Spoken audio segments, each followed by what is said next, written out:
Time now to take a look through the French newspapers, and for that I'm joined by Elena Casas. Hello, Elena. Now, the papers and the politicians, of course, still digesting those results from the first round of parliamentary elections here in France.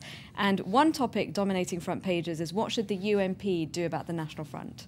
Yes, the big question is how they should react to those 20 or so constituencies where the mainstream right candidate, the UMP candidate, Nicolas Sarkozy's party, has already been knocked out. And so you've got a Front National against a socialist candidate. That leaves the UMP with a thorny kind of debate. Should they follow the tradition of the Republican Front, which dates back decades, and call on their supporters to vote socialist to keep the extreme right out? Well, they've decided not to do that. As Libération puts it on its front page, the Front National is tearing up the right. That's because the main figures of the UMP agreed yesterday for a neither-nor policy. They announced they're not going to be calling on their supporters to support either the Front National or the Socialists.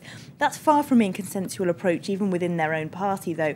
Many on the right feel that they should be calling on voters to vote Socialist in those kinds of areas to try and keep the extreme right out. Many others have gone even further in towards the Front National, if you like. Some former ministers under Sarkozy, Nadine Morano, was quoted as saying yesterday that she understood where Front National voters are coming from. Another former minister, Gérard Longuet, said he didn't see why the Front National should be considered a different party to the others. Why should they be taboo? He said they're just a political party like any other. Now, for Libération, which of course is a left-wing paper, this is what's really worrying. Not so much the fact that the Front National is picking up lots of votes, but the fact that their ideas are starting to become more and more common currency among politicians of the mainstream right. And I'm sure the right-wing press has a different opinion.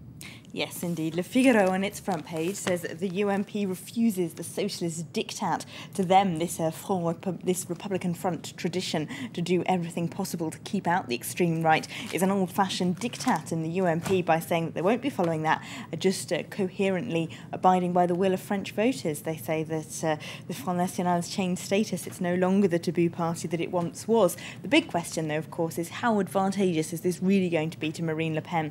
How many MPs is she managing to get into the Assemblée Nationale? Of course, being on front pages doesn't guarantee they'll win any seats. Le Parisien explains where the most likely constituencies are, where the Front National might get some votes, mostly in Provence and in the south, where, for example, Jean-Marie Le Pen's granddaughter is standing.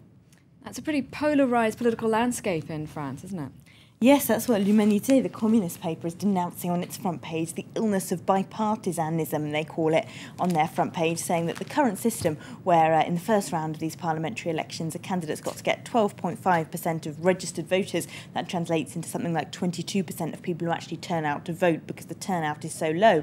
In order to get to the second round, that means that the Front de Gauche, left-wing candidates that L'Humanité backs, but also the Front National candidates and the centrist candidates normally end up being pushed out before the second round.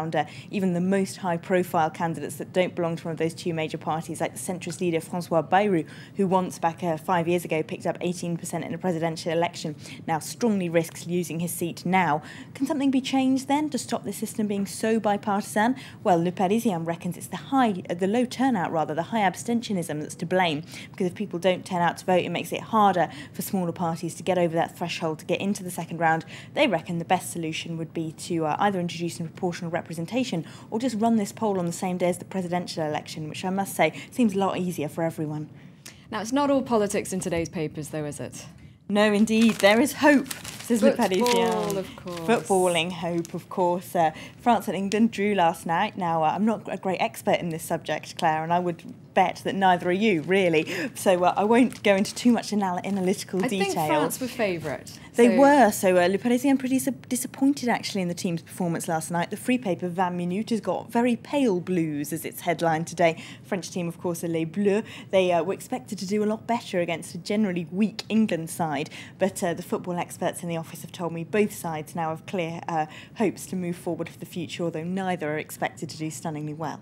Oh, well, I'm half French, half English, so for me last night it was a win-win situation, but still I hope they both go pretty far in the competition. Thank you very much. Elena, you're watching live from Paris. A quick reminder of the headlines. Fears of a third major massacre in Syria in a month as helicopter gunships are unleashed across the country. Washington says there are signs the regime is planning a massacre in Hafez. Tight security